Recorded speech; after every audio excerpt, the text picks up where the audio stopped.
I want to tell you about a new podcast called Amuse News. Publishing multiple days a week, Amuse News is your source for food news, interviews from around the food world, and more. On the show, we'll be engaging with food storytellers, from chefs to advocates to people working in the field, and many more. Find Amuse News wherever you get your podcasts. Amuse News is a destination for everyone who's looking for a new, insightful look into the world of food. Today's program was brought to you by Bonnie Plants, bonnieplants.com. I'm Linda Pelagio, host of A Taste of the Past. You're listening to Heritage Radio Network, broadcasting live from Bushwick, Brooklyn. If you like this program, visit heritageradionetwork.org for thousands more.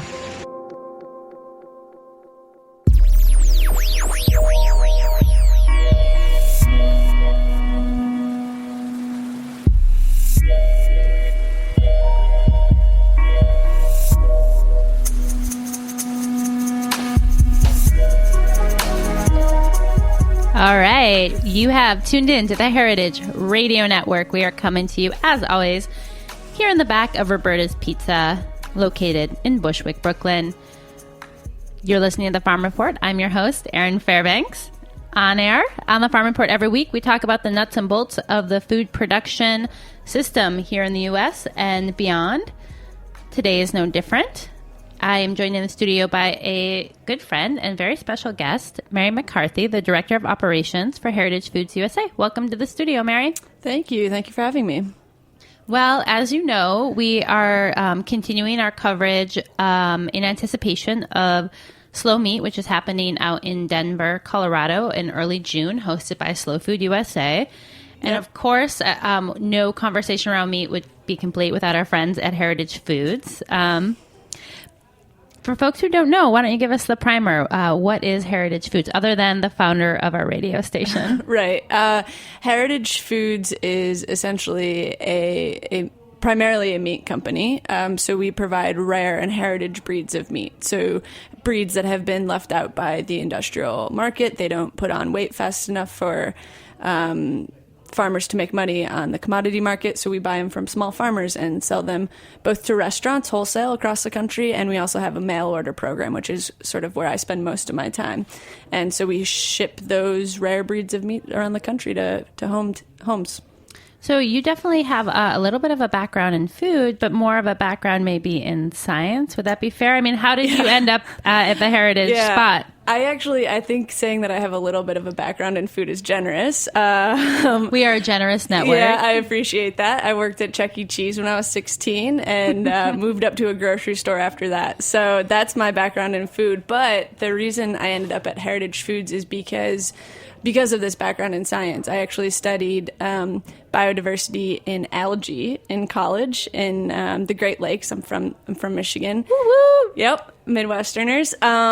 And so I was studying these algae, and so much of what was happening in the Great Lakes about the health of the ecosystem and the water that we drink is directly related to farming practices. And you can see from the fertilizers and the pesticides primarily what's happening in the Great Lakes. And so I got really interested in what we're doing about the way we farm. And so I sort of found Slow Food USA, the folks putting on Slow Meat, and did some research for them on their project called The Arc of Taste, sort of bringing my science background to them and researching these rare and endangered foods. And then that brought me to Heritage Foods. So I sort of bring that science background, still learning about the taste words and that kind of a thing. I still ask a lot of advice on how to prepare our meats, and that's always really helpful. It's a great learning curve for me, but I think I can also bring this interesting perspective of a science background. So, yeah, I mean, you hear that a lot, that, livestock is one of the biggest contributors to climate change and has a lot of impacts on the environment. Are those impacts, are those things changing when we switch breeds? Do with different breeds necessarily come different growing practices? Yeah, I think that's definitely true. I think there are breeds that have been around for generations that were raised on pasture and specifically selected to put on weight to be really good tasting when they're on pasture. And we've just sort of lost those as we started to put more and more grain into the animal diets, particularly talking about beef, but I think it's also very true with pork. And so if we can start to get back to some of these rare breeds, I think these traditional farming practices of the grazing and the pasture raising will come off a lot better, because the animals can do it better than if you stick with the modern breeds on old practices. That doesn't really work very well. So why, well, not why, I guess, like, you guys are hosting out at Slow Meat, what is it, Breeds and Brews. Tell me, what can we expect? Yeah, so it's pretty interesting. This year at Slow Meat, they're doing a fair that's open to the public on Saturday. And so we wanted to give people the opportunity to taste the different breeds. I think that is one of the biggest ways we can educate consumers.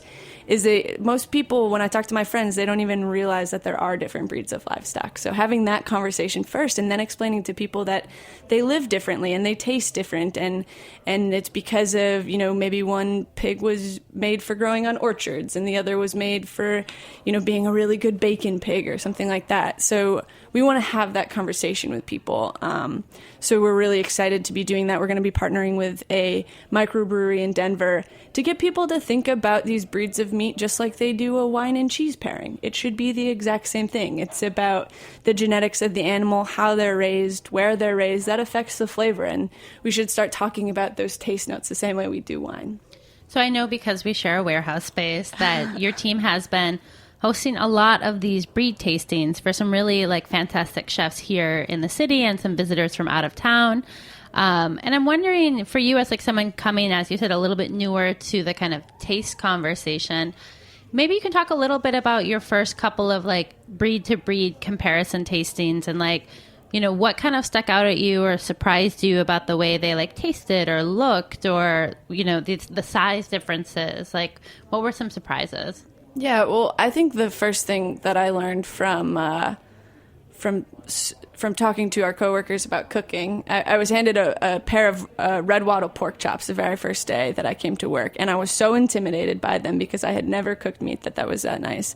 And they just talked to me, salt and pepper on either side, sear them off in a pan and you'll be fine. And basically what I think we're learning from these tastings is that, first of all pork is going to taste the same if you overcook it. So you have to be, luckily we have a great chef, Laura, who takes care of us there. But I think some of the other things that we're starting to notice is that genetics matter. We actually notice differences between some of our Berkshire pork, depending on how old the genetics are, how far back they can trace them, that kind of a thing. But it's surprising people.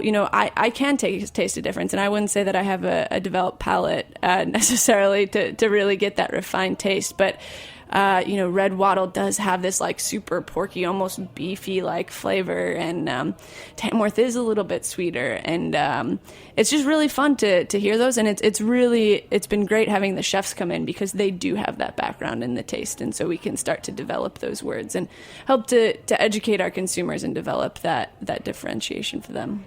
So the other thing I'm wondering about is, when you guys are thinking about bringing new products in or working with new stuff. I mean, I know that you have led up some other work with slow food and some more dry goods, but I'm thinking a little bit more about the meat space. For farmers who want to move in the direction of the producers that you're working with, what are kind of things that you're looking for that are going to make it work for the business?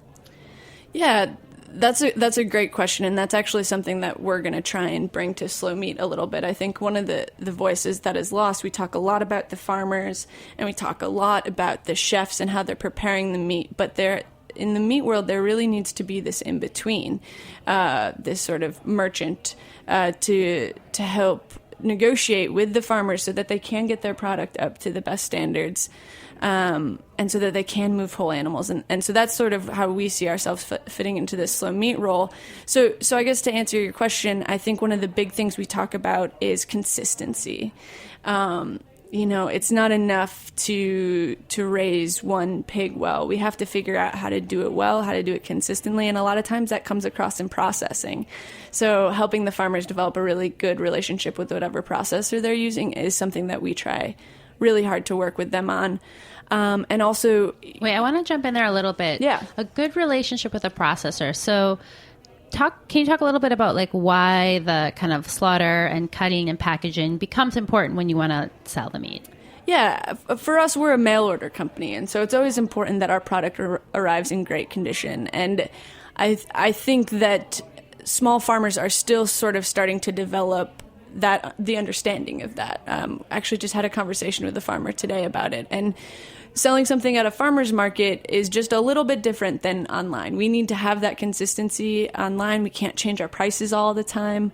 We can't adjust quite as well. Yeah, that's nimble. Yeah, exactly. And so we need to have that consistency, whether it's consistency in weight, consistency in quality of product. We can't just give someone a discount because we know them really well, or because the cryo wrapping isn't quite as good. They expect that will arrive, in the best condition possible. So it's so funny, but the cryo packaging is actually one of the biggest issues, and getting processors to understand that is kind of difficult. Sure, because I can imagine, when I am spending what is not an insignificant amount of money Right. to have rare breed pork delivered to my door, I want it to open up and kind of little turtle doves to fly out and confettis and versus where I'm at the market and I'm like, what I'm getting from that experience, I'm getting like the enrichment of having the producer right in front of me who can explain to me and who can also like react really quickly in that moment. And so the standards are kind of different. Do you find that certain cuts tend to be more challenging to work with, or in that cryo space where you're just like, ugh, we can't really do that because we can't get a good cryo on it? Bone-in is really hard. I think just about any cut that you can get bone-in. We're really lucky with our friends at Paradise Locker. They do a great job, but the bone-in cut is hard. And then actually sort of the bigger you get, there's sort of this like size limit. When we get to the like 10 or 13 pound roast, those are just hard to do in the machines, I think. So what happens when you get like a popped cryo or something comes in and doesn't look so great? That's a great question. We've been able to sort of develop this network of friends and family, basically. I'll bring it home and, we'll sell it at a discounted rate locally, but we just can't do that for the customers that are paying full price online. And we also are able to give them out as gifts to chefs that come in or farmers that come in. So we try and, we never want to see these rare animals go to waste. So we're always going to find a home for them. There's no doubt about that. Well, so let's kind of come back to this conversation around slow meat, and what do you kind of expect? What are you kind of like looking forward to at the conference? I mean, are there any folks in particular that you're looking to really meet, or what would kind of a super great time include? Yeah, I actually wasn't able to go to Slow Meat last year, and this is only their second one. So I'm really excited about just seeing all of the people, so many important people in the meat world come together at once. I think that is incredibly powerful, the conversations that you can have there.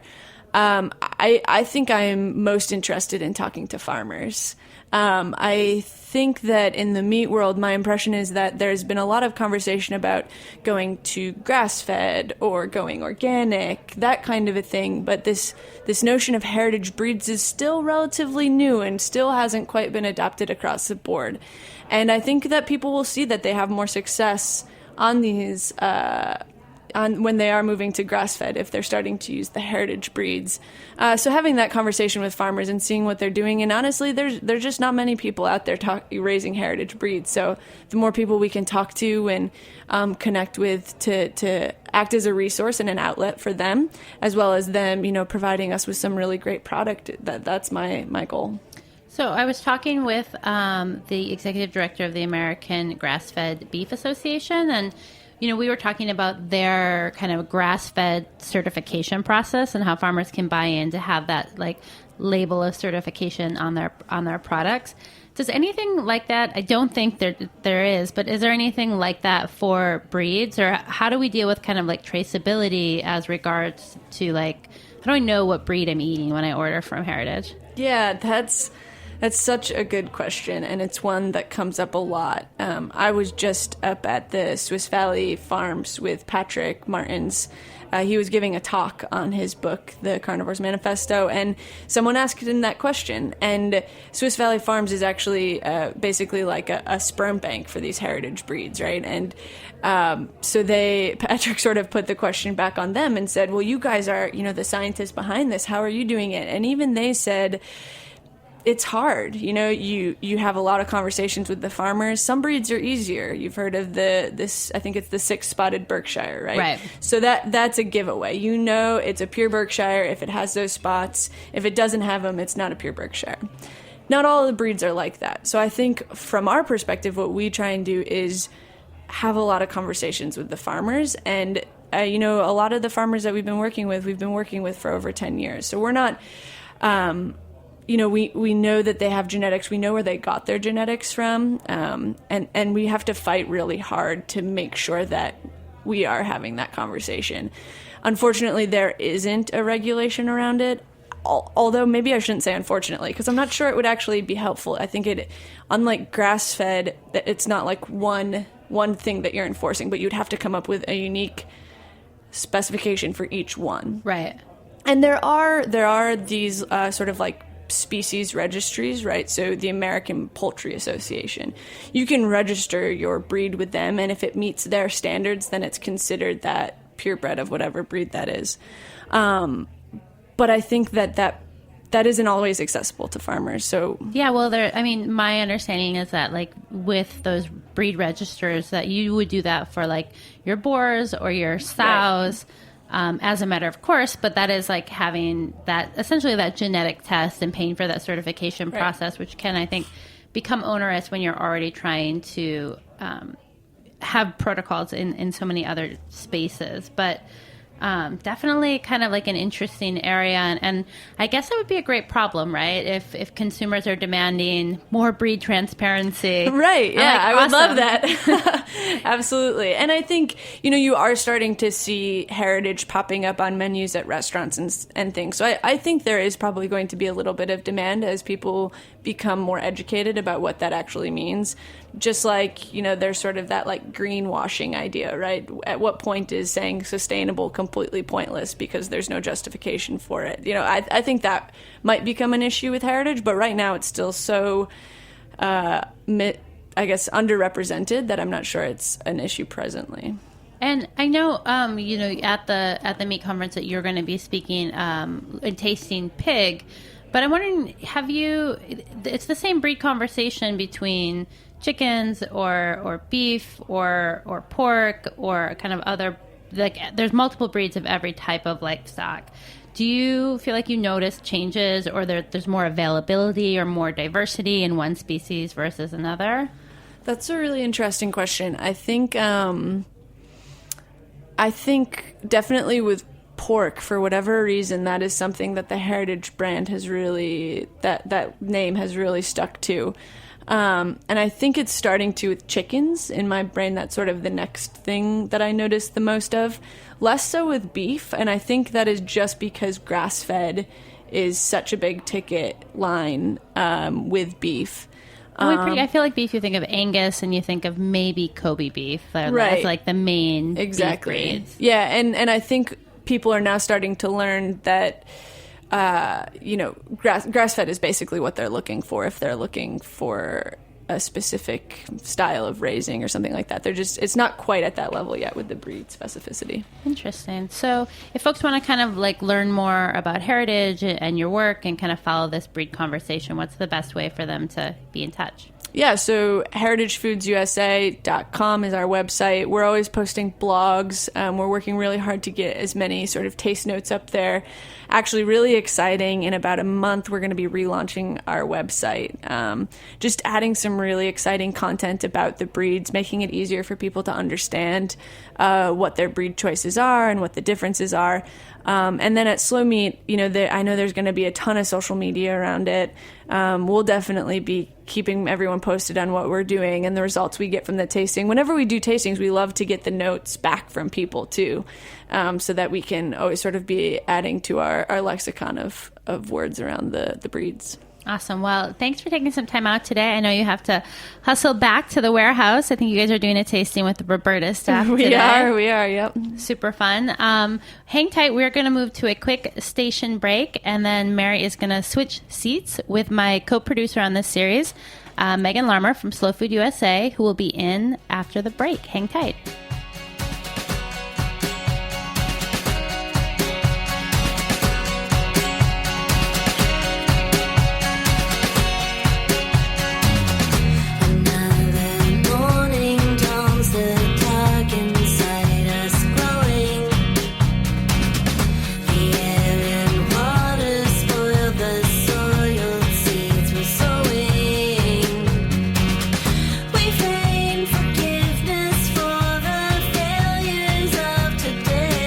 You are listening to Now by Spiral Jetty Club.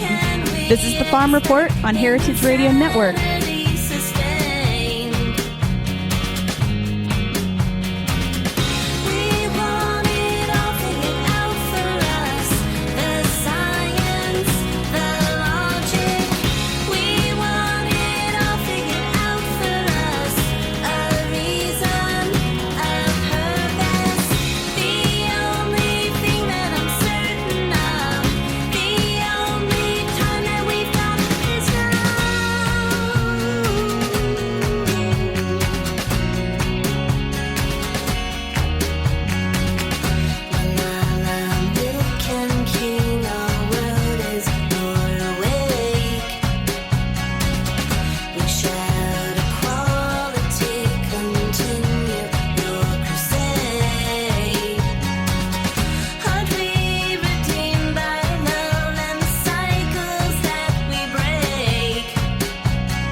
Could an app be the answer to a better garden?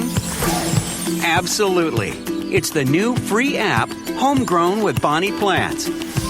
Note, track, and photograph your garden's progress.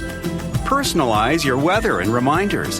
Get variety info, grow guides, hands-free dictation, and more. The Homegrown with Bonnie Plants app, the sharpest tool in your garden. Download it free on the App Store.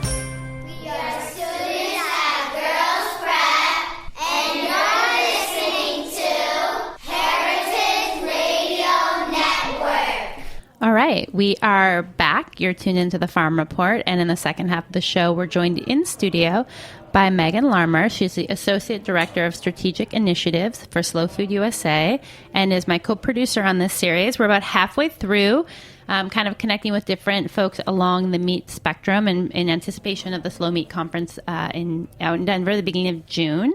Megan, thanks for stopping in. Oh, thanks so much for having me. It's a pleasure to be here. Yeah. So I was excited to get kind of the first pass at the more kind of filled out schedule for the event, which is up on your website. But let's give folks a little bit of information on that in just 1 second. But before we jump in, for anyone who has been living under the rock and like maybe isn't super familiar with Slow Food USA, maybe you can give us the primer on who you guys are and what you do and why this meat thing is something that you I want to say bit off for this year, but then I felt like nervous, but I said it anyway. So it's happened. It already happened. You can't avoid puns when you start talking about meat in particular. I've noticed the food issues generally.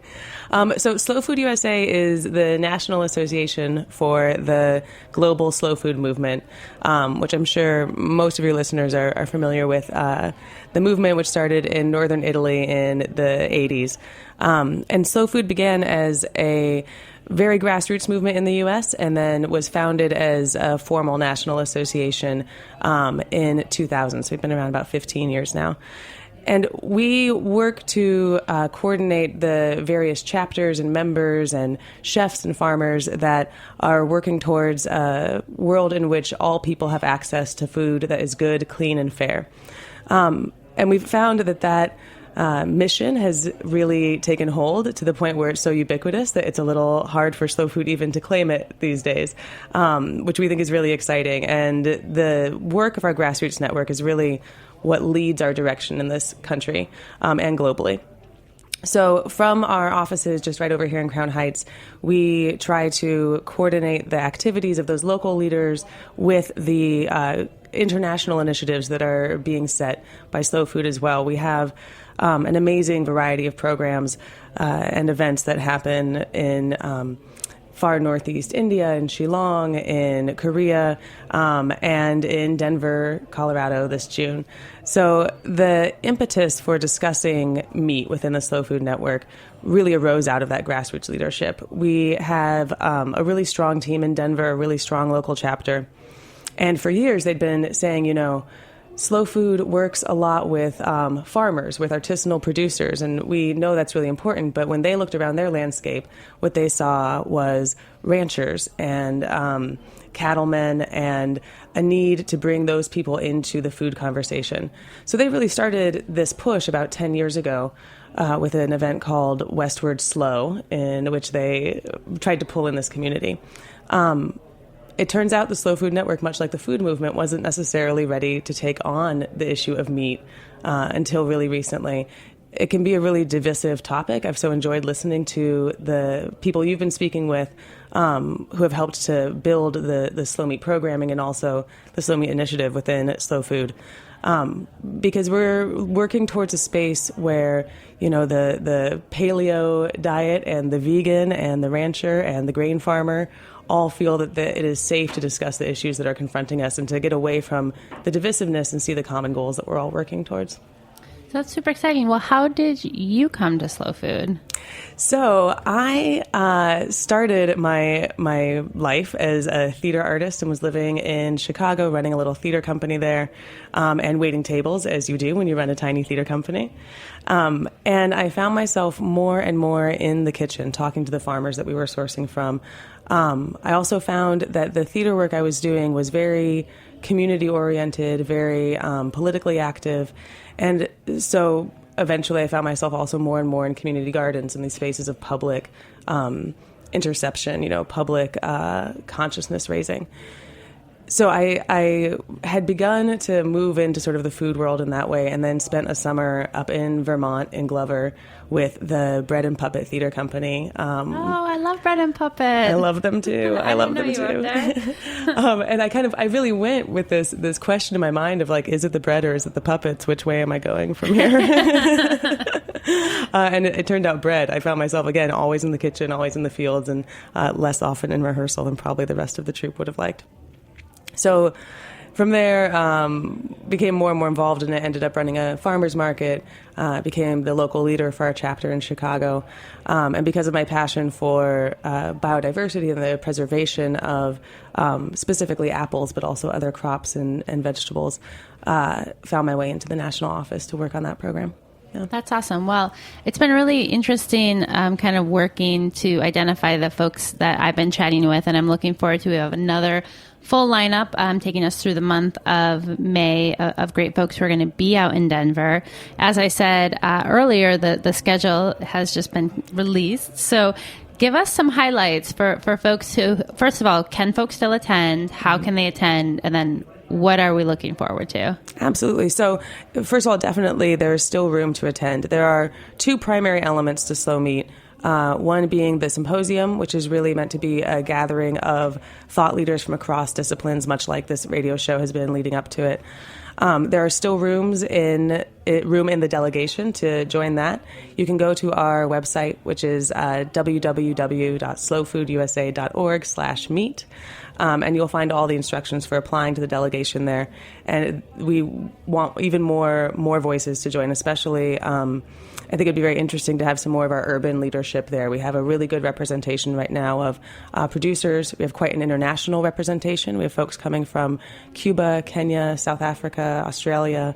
So it will be a really fascinating conversation. And that symposium will focus the conversation in a way that really leads us out into collaborative action together. So that's the purpose of that. And as you mentioned, the full schedule is online there as well. And then the next part of it, the Saturday, will be a brand new thing for us. It's called the Slow Meat Fair, and this will be a public celebration of all the things that we hope to accomplish in the meat production consumption world in the U.S. So that... let's see, I should talk about programming for each of them. I'm so excited for both. Is there one you think I should start with? Yeah. Well, let's save the fair for the second half. Great. Let's talk about the delegate space. Yeah, absolutely. So we've focused the conversation around the 3 primary meat species, around chicken, pig, and cow. And it was interesting, the conversations leading up to that structure. Because in slow food, we love nuance, we love holistic approaches, and it felt so reductive to just pin those 3. And then we realized that actually that's the leverage with which we acknowledge that's the sort of the dominant thinking about meat, and how do we talk about something more complicated. So within those 3 sections, we'll have 4 speakers on each of those topics. And I'm thrilled to have Eddie Mukibi, who is an agronomist from Uganda, and works with the pastoral communities there, and is also the vice president of Slow Food International. He'll be giving a keynote to set the tone, but then to give you a sense of what the variety of those conversations will be like. Later in the day, he'll have a small breakout conversation around pastoral issues, specifically as they relate to cultural preservation, with Areta Begay, who is a leader in the Navajo Nation working with the Churro sheep herders there. Some of the sort of bigger names we have Nicolette Nyman joining us to talk about beef and how cattle rearing can be an important piece of sustainable agriculture. Yeah, I had her on earlier for folks who want to hear Defending Beef, her That's book. Right. It's like a book about beef written by a vegetarian. It's pretty radical. She has the best byline I've ever seen. It says like rancher, farmer, mother, lawyer. And so she definitely brings all those pieces to it. We have in the chicken panel, I'm really excited to have Craig Watts joining us, who has been in the news quite a bit lately for his whistleblowing action against Purdue. It's looking like, and I think this is another interesting part of the story, right now he'll probably have to join us by Skype because he's under so much pressure and scrutiny on his farm that he actually feels kind of chained to it at the moment. So he'll be joining us. He's got a fascinating story to tell about his advocacy work with Compassion in World Farming. So they'll be there. We'll, of course, have the fantastic Heritage Radio there. Yay! And Will Harris, longtime supporter of the network. Yes. He's a big fan of Will down in White Oak Pastures. Awesome. Yeah. So definitely like lots of different spaces for folks to tuck into. And you guys have also done a really nice job of kind of curating additional experiences if you come early, or where to go to dinner. I mean, I feel like the Denver community seems like they've opened their arms really wide to make folks coming out for the conference super welcome and to point us in some interesting directions. That's absolutely right. The community itself has been remarkable. Its openness to connecting national and international visitors with what it is to be in Denver. I think, we kind of shy away from calling this a conference, though obviously that's the model we're following, because there are so many things about conferences that are just awful. The people there are usually great, but you often are sort of in this hotel, you're stuck in this air-conditioned, very sterile space. And we wanted to make sure that people coming to Denver knew that there's a reason Slow Meat's happening there and could see that work on the ground. So we've got some really cool tours going on Thursday before the symposium starts. A wonderful visit out to the Prairie Conservation Center to see the bison herds there. We've got Adam Danforth, long-time friend of Slow Meat and Slow Food, who just won the James Beard Award for his book on butchering. Yay, Adam. Yay, Adam, yeah. And he'll be doing a humane sheep slaughter demonstration as one of those tours, which I'm sorry is sold out, but there are many other wonderful events that you can go to. And the local restaurants have been so generous crafting slow meat themed menus for people to enjoy. It's really a full experience for body, mind, and palate, of course. Well, it kind of makes a nice transition to the rest of the public facing program, which is the fair. So like the song in Michigan was always like, going to the fair, going to the fair, going to the Northwest Michigan Fair, going to the fair. So I just want to share that with you guys. But what can fairgoers anticipate? What should we be looking forward to in that end? Man, that day is going to be so exciting. So we had the first slow meet last year, and it was purposefully really small, partly because Slow Food wasn't even sure if we belonged in that space, what was our voice in that space. And the energy and enthusiasm and direction coming out of that was so strong that we said, okay, we have to do it again. We have to do it bigger. But this time we want those ideas to really get out into the world also. And one of the things Slow Food does really well is throw a good party. So we decided this is the right space to talk about joy and justice, to have them in the same physical space, and to invite the public in to see what these issues are that we're talking about. So we've got a variety of things going on there. We've got a bunch of amazing local producers from Denver who are coming to cook up sausages and hamburgers, and fantastic craft beer and cocktails will be available. And then we also have, things that will increase your awareness of the global meat issues. So we've got a speaker's tent, and I do want to mention the fair is totally free to the public. So everyone who's in the Denver area or might want to be should think about coming on that Saturday from 11 to 5. And in the speaker's tent, we'll have the same folks who are in the symposium sharing the most current issues that really are touching on the public and on consumers around meat. We're going to have Dr. Temple Grandin will open that day, and then we'll cover a wide range of topics, everything from faith communities and their approach to meat eating to antibiotics usage in the poultry industry, which is such a huge concern right now with Tyson's recent announcement. And then we'll have some workshops where you can pay to learn from the experts about charcuterie, about the flavors of different breeds with Mary McCarthy, who is just on. We'll be leading a really cool workshop pairing breeds with microbrews to talk about the flavors there. And then, honestly, the thing that I'm probably most excited about is the Terra Madre Kitchen. So the Terra Madre Network is how Slow Food talks about our really global reach, right?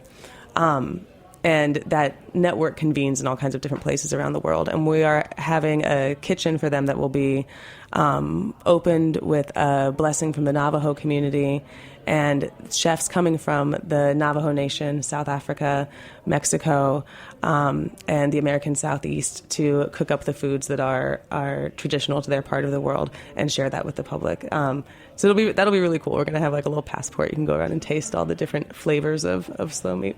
Yeah. That's awesome. Well, definitely lots more to look forward to from the Farm Report as we continue these conversations. And then we will be doing some rebroadcasting and some interviews while we're out in the field.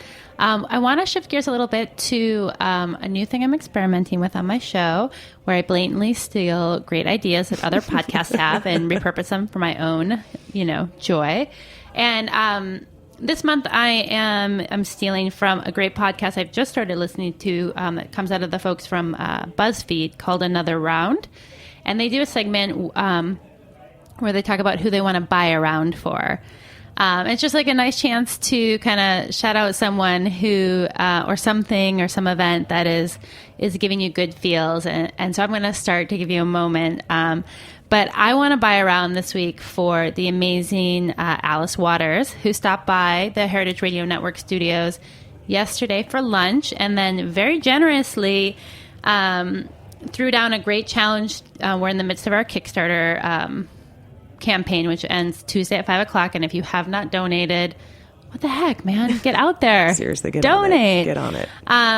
But if you're feeling, flush with tax returns or flush just generally, Alice did offer dinner for two at Chez Panisse with all the trimmings for the first person to back at the $1,000 level. And not to be outdone, our friends here at Roberta's, the team at Blanca, matched that offer. So if you want to have a great meal and definitely ride in style in one of the two best restaurants on either coast, definitely check the page fast because I'm sure it's going to go quick. But I want to buy a round for Alice, and then I'm going to buy a round for the Blanca crew too. I'm going to buy 2 rounds because I'm just like that. I'm just like that. But maybe I'll kick it over to you, Megan. Who do you want to buy a round for this week? Man, this week I have to say I would really like to buy a round for my coworkers at Slow Food USA. We have been going through a lot of transition in the office, and we've been really looking towards a new vision for slow food, making some really tough decisions. But in the time that I've worked with them in the last 2 years, these are some of the most dedicated, passionate, and consistently cheerful and kind human beings I've ever known in my life. And I think they deserve at least a round for that. All right, rounds around. Definitely stay tuned for future episodes of the Farm Report. You can follow me on Twitter. It's Erin_Fairbanks. You can also find out what's happening more broadly at the network by following us at heritage_radio. Megan, thank you so much for taking some time to give us the update. Definitely looking forward to hanging more in Denver. If folks want to follow the conversation before then, what's the best way for them to stay in touch? So they can definitely find us on your usual social media outlets, on the Twitter and the Facebook. And also just keeping up on our website. We're posting new stuff to the schedule literally every day. So it's worth visiting. Any questions you have, you can also just shoot an email to slowmeat@slowfoodusa.org. Awesome. Thank you so much for listening. Jump on, back that Kickstarter today. You don't want to make that mistake of waiting too late and missing your opportunity to be part of our website rebuild. It's going to be awesome, and it's for you. So please make a contribution. $5 is awesome. Any amount helps. Really appreciate it. Until next week, this has been Erin Fairbanks from the Farm Report. Thanks for listening. Stay tuned in.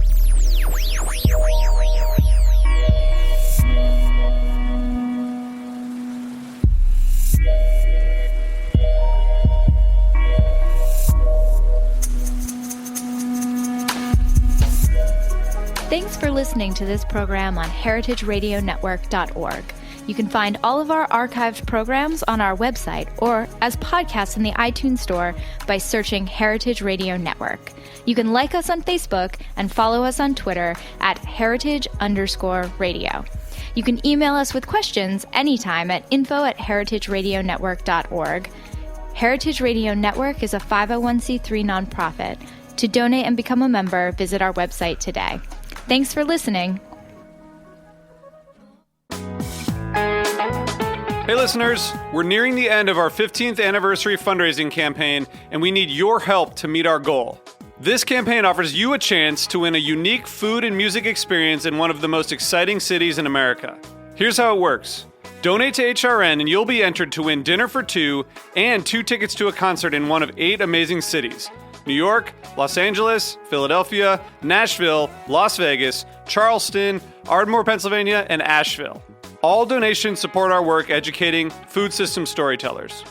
And when you donate, you can choose one of those cities and you'll be entered to win dinner and 2 tickets to a show. So help us reach our goal and enter to win dinner and a show in the city of your choice. Check out heritageradionetwork.org/15 to donate and enter to win today. That's heritageradionetwork.org/15. Thank you.